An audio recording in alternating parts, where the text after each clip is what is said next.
여러분, 우리는 예수님이 만난 사람들의 이야기를 계속해서 살펴보고 있습니다. 오늘은 네 번째, 가늠한 여인을 만났던 예수님의 이야기를 함께 나눠보려고 합니다.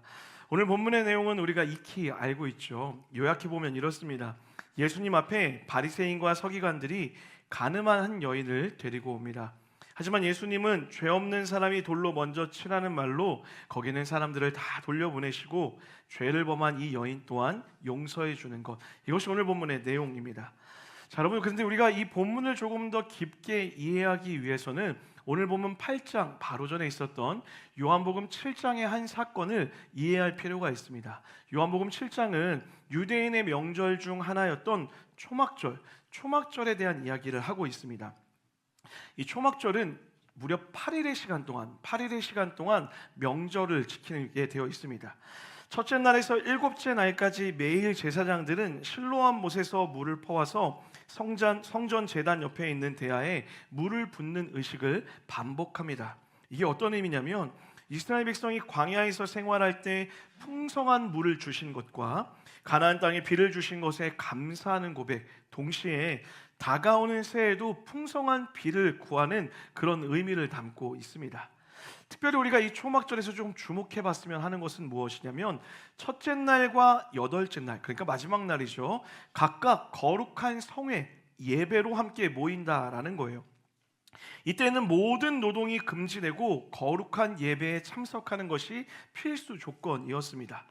한 문헌을 살펴보니까 마지막 8일째 되는 날 이 예배 때 이 사람들이 함께 불렀던 노래의 한 대목, 찬양의 한 대목이 있더라고요. 한번 들어보세요. 이런 고백이었습니다.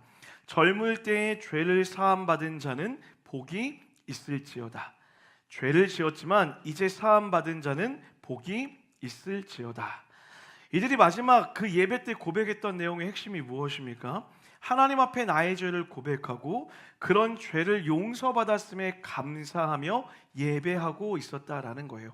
이렇게 초막절은 7일간의 비를 구했던 것에 감사하는 시간과 더불어 마지막 예배를 통하여서 나의 죄를 고백하고 그 죄를 용서해 주신 하나님께 감사하는 고백으로 축제와 같은 예배로 마지막 절기를 마무리하곤 했다고 합니다.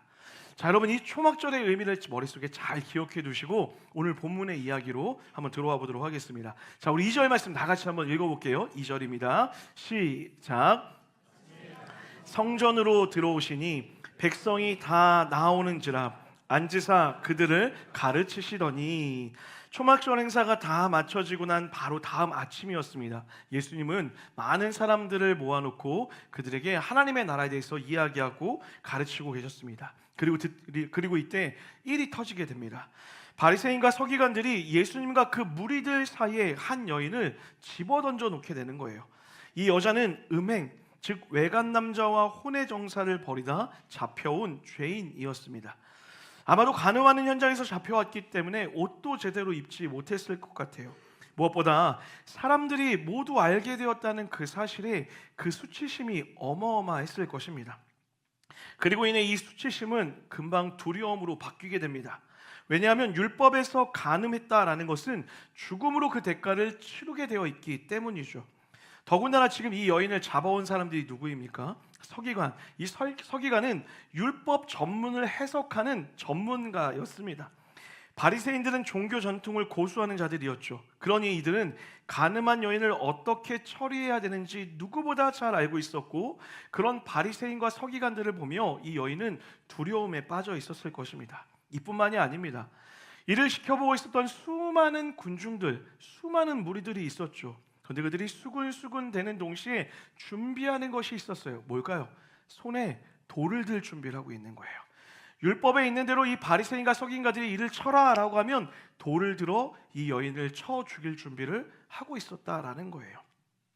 지금 예수님과 그 많은 군중들, 그리고 그 사이에 있었던 이 여인 사이에 아주 극도의 긴장감이 흐르고 있습니다. 이때 침묵을 깨고 서기관과 바리새인들이 예수님께 질문을 던져요. 4절과 5절이에요. 같이 한번 읽어보겠습니다. 시작. 선생님이요, 이 여자가 간음하다가 현장에서 잡혔나이다. 모세는 율법에 이러한 여자를 도로 치라 명하였거니와 선생은 어떻게 말하겠나이까? 서기관과 바리새인은 이 여인을 어떻게 처리하면 좋을지 질문하는 것처럼 보입니다. 그런데 사실 이것이 질문이라고 보기에는 이 서기관과 바리새인들의 행동에 이상한 점이 한두 가지가 아니죠. 먼저 첫 번째는요, 지금 이 여인이 간음을 하다가 현장에서 잡혀왔다라고 본문은 명확하게 기록하고 있어요. 자, 그럼 여러분, 분명 함께 간통을 저지른 상대방, 남자가 있어야 합니다. 그런데 오늘 본문 어디에도 이 남성이 보이지 않아요. 여러분 오해하시면 안 됩니다. 율법에서는 여성만 벌하라고 이야기하지 않아요. 남성과 여성을 동시에 죽여야 된다라고 이렇게 기록하고 있습니다. 그런데도 지금 이 자리에 오롯이 여성만 데려놓고 있다라는 거예요. 두 번째는요, 당시 죄를 확정하기 위해서는 최소 2명 이상의 증인이 필요했습니다. 그 말은 지금 이 여인의 죄를 확정하기 위해서도 현장에서 이것을 발견한 증인이 2명 이상 있어야 된다라는 거예요. 그러나 본문 어디에도 증인의 모습을 찾아볼 수가 없습니다. 명확히 확인할 길은 없지만 우리가 본문 6절을 통해 충분히 추측해 볼 수 있는 사실이 무엇입니까? 서기관과 바리새인들이 악한 의도를 가지고 예수님을 시험하기 위해 이 여자를 도구로 사용하고 있다라는 거예요. 자, 우리 6절 상반절 한번 읽어볼까요? 6절 상반절입니다. 시작. 고발할 조건을 얻고자 하여 예수를 시험함이러라. 예수님을 시험하기 위해 이 여인을 데리고 왔다라는 거예요. 만약 예수님이 그들의 대답에 여자를 죽여야 된다라고 대답한다면 그동안 세리와 창녀, 가난하고 힘이 없던 자들에게 자비를 베풀었던 예수님의 평판이 한순간에 다 무너져 내리는 상황인 거예요. 반대로 여러분, 여인을 용서하라, 여인을 용서해줘야 된다라고 할 경우에는 그 율법과 정통을 무너뜨린 죄로 그들에게 고소를 당할 수도 있다라는 거예요. 이뿐만이 아닙니다. 심지어는 로마의 실정법 또한 어기게 되는 것이기 때문에 로마로부터 처벌을 받을 수도 있는 위험한 상황이었다라는 것이죠. 한마디로 예수님은 이러지도 저러지도 못하는 진퇴양난에 빠진 상황이었습니다. 자, 여러분, 이제 우리의 관심은 예수님의 선택이죠. 여러분, 예수님은 살리라 말해야 될까요? 죽여라 말해야 될까요? 이제 예수님이 대답할 차례입니다. 우리 6절 예수님의 대답 한번 들어보도록 하겠습니다. 6절입니다. 같이 읽겠습니다. 시작. 손가락으로 땅에 쓰시니. 참, 이게 뭐 하는 행동입니까? 제가 뭐 하는 짓이냐고 할 뻔했어요. 황당하지 않으세요? 지금 이 절체절명의 위기의 순간에 예수님이 갑자기 난데없이 몸을 굽히사 자리에 앉아서 어린아이들이 흙에다가 장난을 치듯이 땅에다 무엇을 쓰기 시작했다라는 거예요. 도대체 무엇을 쓰셨을까요? 궁금하지 않으세요? 궁금하셔야 되는데. 저는 너무 미치도록 궁금하더라고요. 도대체 무슨 말을 쓰셨을까 너무 궁금한 거예요. 근데 문제는 성경 어디에도 예수님이 쓰신 내용이 기록되어 있지 않아요. 그래서 제가 많은 주석을 찾아봤습니다. 근데 정말 재미난 내용이 많았어요. 첫 번째, 어떤 주석에는요, 각 사람의 죄의 목록들을 적으셨다라는 거예요. 시기하고 미워하고 싫어한 것들, 거기 있던 사람들의 죄의 목록을 쫙 적었다라는 것도 있었어요. 그리고 어떤 주석은 여인을 보고 음란한 마음을 먹었던 거기 있던 사람들의 이름을 하나씩 다 적었다라고 그렇게 적기도 하더라고요. 이게 제일 황당했어요. 어떤 주석은 예수님이 당황하셔서 잠시 잠깐 생각한 틈을 얻기 위해 글을 쓰는 척 하셨다. 이걸 주석이라고 할지 모르겠어요. 제가 이게 풀리지 않아서 예전에 함께 사역했던 동역자에게, 한 목사님에게 물어봤어요. 그분이 상상력이 뛰어나거든요. 어린이 사역을 오래 했어갖고, 야 목사님 이거 어떻게 뭐라고 쓰셨을까라고 이렇게 물어봤더니 그분의 대답이 정말 최악이었어요. 뭐라고 했냐면 땅에 하트를 그리셨대요. 그리고 가운데를 손가락으로 가르셨다라는 거예요. 목사가 생각하는 게 여러분, 질문 드려볼게요. 예수님은 무엇을 쓰셨을까요? 정답은 모른다예요. 황당하세요? 성경에 기록되어 있지 않으니까 우리는 정확하게 예수님이 그곳에 어떤 것을 썼는지는 알 수 없다라는 거예요. 예수님이 무엇을 쓸 때 계속해서 사람들은 요구합니다. 대답해라, 대답하라 라고 요구해요. 그리고 드디어 예수님께서 그들에게 한마디 말씀을 남기세요. 우리 7절과 8절 말씀이에요. 다 같이 한번 읽어보겠습니다. 7절과 8절 말씀 큰 목소리로 읽겠습니다. 시작. 그들이 묻기를 마지 아니하는지라 이에 일어나 이르시되 너희 중에 죄 없는 자가 먼저 돌로 치라 하시고 다시 몸을 굽혀 손가락으로 땅에 쓰시니 예수님이 계속해서 무엇인가를 쓰시면서 한마디를 남기세요. 그것이 무엇입니까? 너희 중에 죄 없는 자가 먼저 돌로 쳐라 라는 것입니다. 그리고 나서 다시 계속해서 그 글을 써 내려가십니다. 그리고 중요한 것은 무엇입니까? 그 말을 들은 사람들, 그리고 바닥에 적힌 내용을 본 사람들이 하나 둘씩 그 자리를 떠나기 시작했다라는 거예요. 9절이에요. 제가 읽어드릴게요. 그들이 이 말씀을 듣고 양심의 가책을 느껴 어른으로 시작하여 젊은이까지 하나씩 나가고 오직 예수와 그 가운데 섰는 여자만 남았더라. 이상하죠, 여러분? 방금 전까지 돌을 들고 지금이라도 바로 돌을 들어 쳐 죽일 준비를 하고 있던 모든 사람들이 순한 양이 된 것처럼 그 손에 있던 돌을 다 내려놓고 각자의 자리로, 어른으로부터 아이에 이르기까지 모든 사람들이 그 자리를 떠났다라고 이야기하는 거예요. 아마도 예수님이 던졌던 그 이야기와 예수님이 쓰셨던 그 바닥에 썼던 내용에 무엇인가를 느꼈다라는 것입니다. 도대체 왜 이 사람들은 예수님의 죄 없는 자가 먼저 돌로 치라는 이 외침에 돌을 내려놓고 돌아갔던 걸까요? 사랑하는 여러분, 우리는 그 대답을 오늘 사건이 있기 바로 직전에 있었던 명절, 그 초막절에서 의미를 찾을 수가 있습니다. 사랑하는 여러분, 초막절은 7일간 비를 구하는 의식을 마치고 마지막 날 무엇으로 모인다 말씀드렸죠? 예배. 방금 전에 얘기했던 건데 여러분 표정이 처음 듣는 것처럼 7일이 마치고 마지막 날 뭐로 모인다고 말씀드렸죠? 예배. 그렇죠, 여러분 잘 알고 계시네요. 예배로 모였습니다. 근데 중요한 게 있죠. 그냥 예배가 아니었어요. 그 예배에 고백하는 내용이 있었습니다. 무슨 내용이었습니까? 하나님 앞에 나의 죄를 고백하고 그런 나를 용서해 주신 하나님께 감사하는 시간을 갖는 것이 초막절 예배의 마지막 하이라이트, 핵심이었다라는 거예요. 다시 말해 지금 사건이 벌어지기 바로 이전에 이 사람들은 자신의 죄를 회개하고 참회하던 자들이었다라는 거예요. 그리고 그런 나를 용서해 주신 것에 감사하여 하나님께 두 손을 높이 들고 찬양했던 사람들이 바로 이 사람들이었다라는 거죠. 그리고 그 일이 있고 바로 다음날 아침 오늘 이 일이 벌어진 거예요. 그런 그들에게 예수님이 아주 그 마음에 따끔한 한마디를 남기셨던 거예요. 죄 없는 자가 돌로 먼저 쳐라. 나의 죄를 알고 있고 나의 죄를 고백했으며 나의 죄를 용서받은 것에 감사했던 그들이 나 또한 동일한 죄인임을 주님이 깨닫게 하고 있었다라는 것이죠. 다시 말해 내가 누구인지를 예수님이 돌아보게 만들었다라는 거예요. 이렇게 유추해봤을 때 바닥에 썼던 내용 또한 비슷할 거라 생각합니다. 우리가 얼마나 연약한 사람인지, 우리가 얼마나 많은 죄를 지었는지 주님은 그 바닥에 쓰신 내용을 통하여서 내 연약함, 나의 죄를 돌아보게 하셨을 거라는 거예요.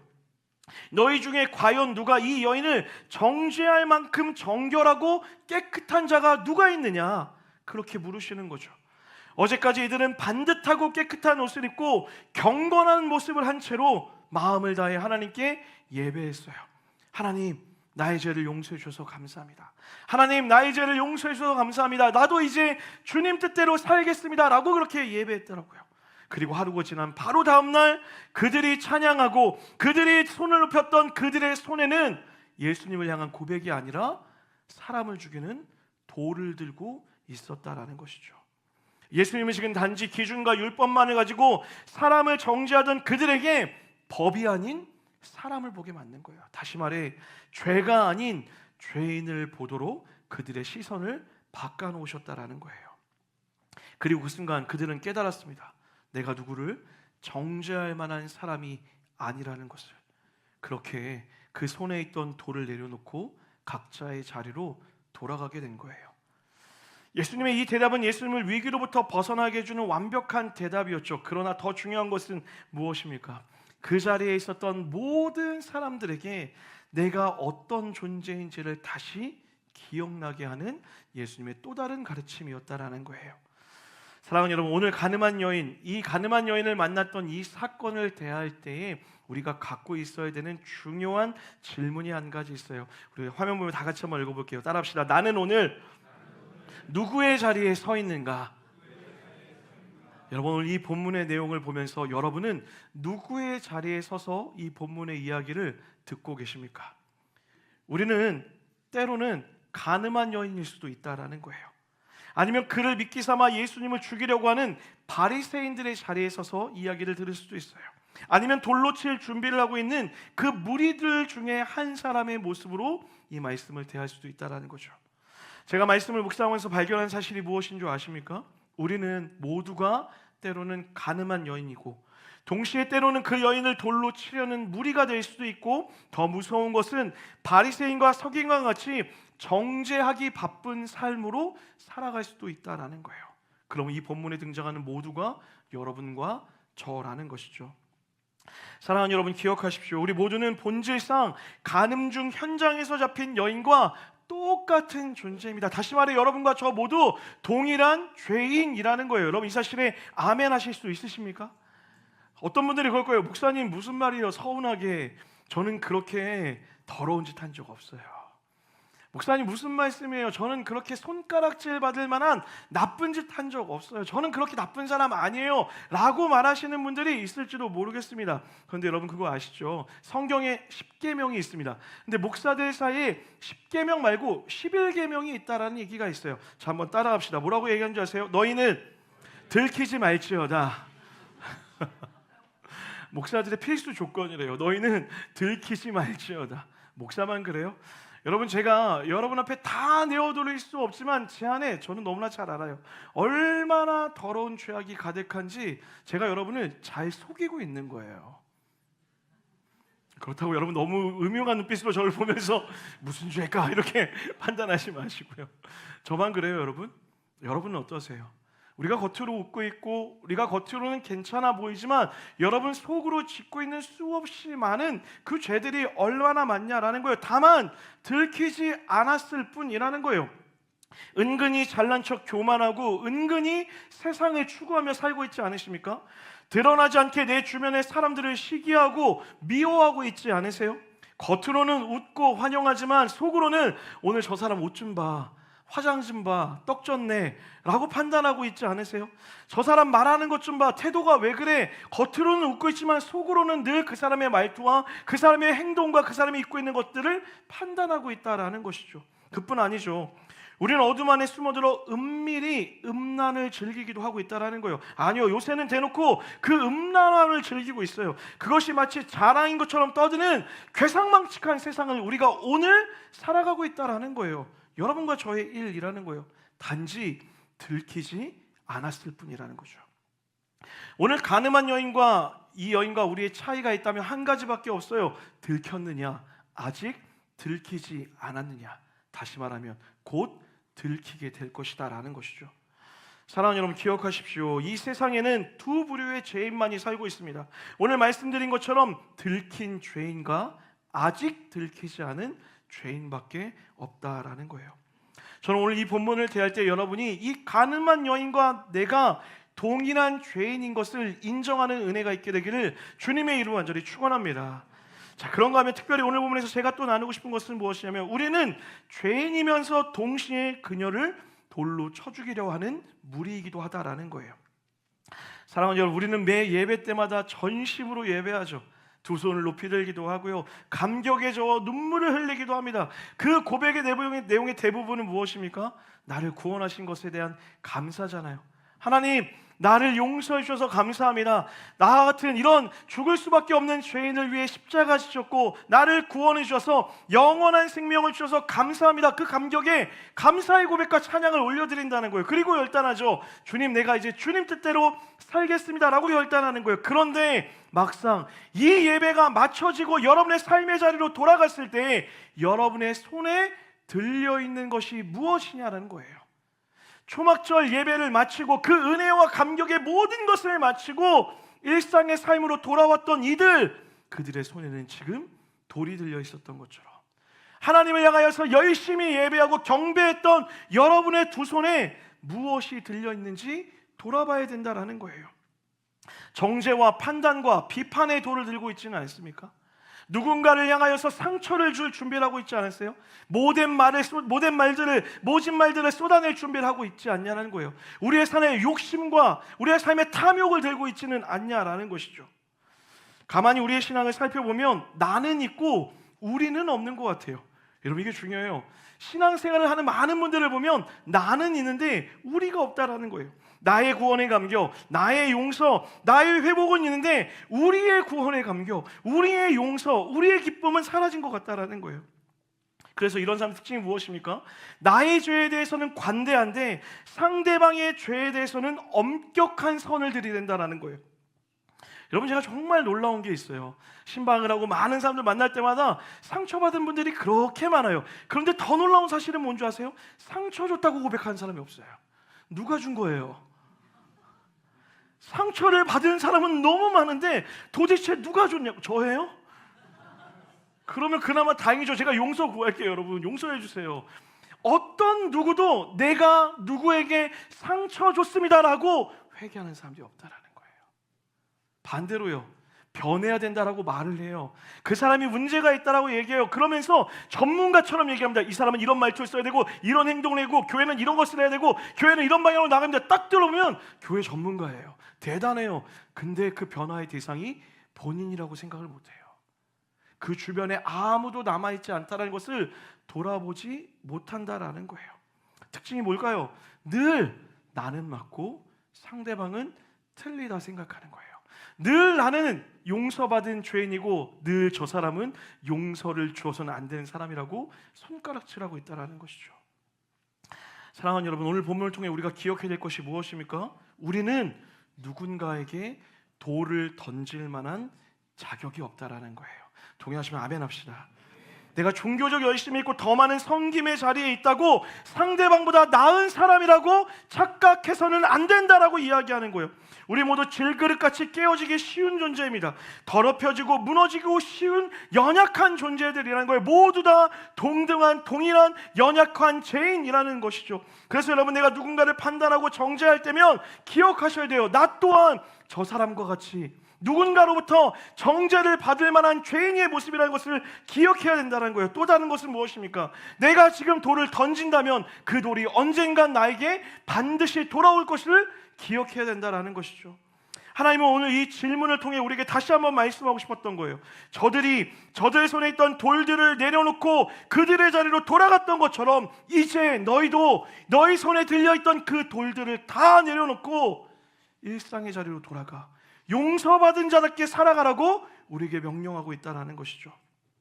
사랑하는 여러분, 저는 여러분과 제가 오늘 뜨겁게 예배하고 두 손을 들고 하나님을 찬양하고 일상으로 돌아가서는 여전히 누군가를 판단하고 정죄하는 더러운 모습으로 살아가는 것이 아니라 내 손에 하나님이 말씀하신 은혜와 용납과 오래 참음과 하나님이 주시는 그 자비와 양성과 기쁨의 손을 들고 살아가는 은혜가 있게 되기를 주님의 이름으로 간절히 축원합니다.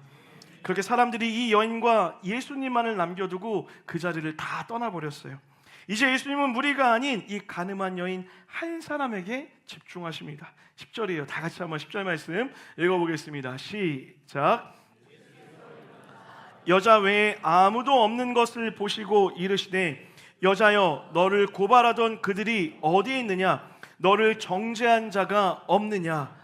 예수님께서 물어봅니다. 고발하던 자가 어디 있느냐라고 묻죠. 그러자 여자가 대답합니다. 뭐라고요? 주여, 이제 아무도 없습니다 라고 이야기하는 거예요. 주여, 없습니다. 여러분, 이 여인의 고백에 담겨있는 그 마음이 어떤 마음인지 상상이나 되십니까? 안도감과 감격으로 가득 찼을 거예요. 그리고 주님이 다시 이야기하십니다. 뭐라고요? 나도 너를 정죄하지 아니하노니 가서 다시는 죄를 범하지 말아라. 예수님이 이제 이 여인을 향해 선포하세요. 나도 너를 정죄하지 않으니 새로운 삶을 가지고 살아가야 돼 라고 이렇게 이야기하는 거예요. 여러분, 여기서 우리가 주목해야 될 한 단어가 있어요. 무엇인 줄 아세요? 예수님이 가늠한 여인을 향하여 뭐라 부르고 계십니까? 여자여 라고 이렇게 부르고 있어요. 한글 성경에는 그냥 여자여라고 되어 있지만 헬라어에서는 이것을 따라합시다. 귀나이라고 얘기해요. 헬라어에는 여자를 부르는 다양한 호칭들이 있었는데 이 귀나이라는 것은 무엇이냐면 여자를 가장 높여 부를 때, 가장 존귀한 여인이여 라고 할 때 귀나이 라고 이렇게 부르고 있다라는 거예요. 여러분, 이 여인이 어떤 상태였습니까? 죄를 지었어요. 누구도 부정할 수 없는 죄를 지었다고요. 손가락질 받을 수 있고 율법에 의해서 죽어 마땅한 죄를 지은 게 맞습니다.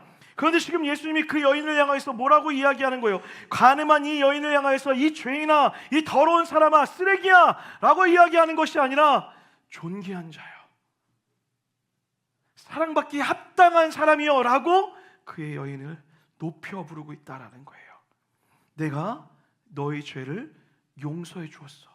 그러니 이제 더 이상 너의 신분이, 너의 존재가 죽어 마땅한 존재가 아니라 살아 마땅한 존재, 그냥 살아 마땅한 존재가 아니야 축복받아 마땅한 존재라고, 존귀한 사람이라고 주님이 그 여인을 바꿔 부르고 있다라는 거예요.